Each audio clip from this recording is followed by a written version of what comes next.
P of x is given as a polynomial having only even powers. That's the most important observation. A0 plus a1x square plus a2x to the power of 4 plus a3x to the power of 6 so on up to an x to the power of 2n.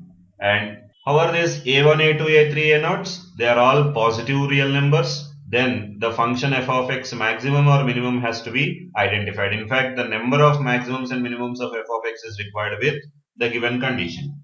Now if you observe what is p of x given, the polynomial p of x is given to be a0 plus a1x square plus a2x to the power of 4 plus so on up to an x to the power of 2n. Then how will be derivative of this polynomial? The derivative of the polynomial p dash x would be a0 derivative 0. So left with a1 times 2x plus a2 times 4x cube plus a3 times 6x to the power of 5 plus so on up to how will be the last term's derivative? An times 2n x to the power of 2n minus 1. Now if you can take out 2x common from each of the factor, how will be the remaining expression? It would be a1 plus a2x square into 2 plus 3 times a3 times x to the power of 4 plus so on up to n into an times x to the power of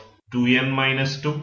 Now make an important observation here. a1, a2, a3 all these numbers are coefficients are positive from the given observation. And the expression for p dash x is having all x to the power of 2, x to the power of 4 and up to x to the power of 2n minus 2 all even powers. Right?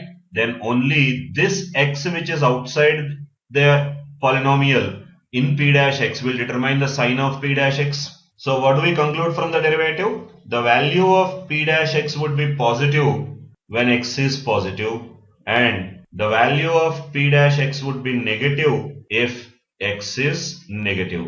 Now this is a very important observation. What can you say about p dash x is greater than 0 when x is positive and p dash x is less than 0 when x is negative? Shall we conclude that p of x is increasing when x is positive and p of x is decreasing when x is negative, right? So if you observe the graph of the function at 0 to the left side, as x is less than 0, the polynomial is decreasing, and after 0, the polynomial is increasing. So what do you observe now? At 0, we have a point of minimum, right? And after 0, it's continuously increasing, and before 0, it's continuously decreasing. So what do we conclude?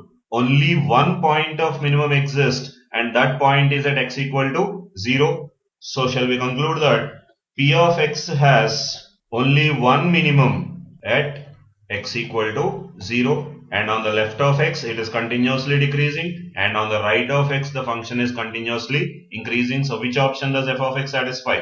It has only one minimum, and the minimum exists at x equal to 0, right?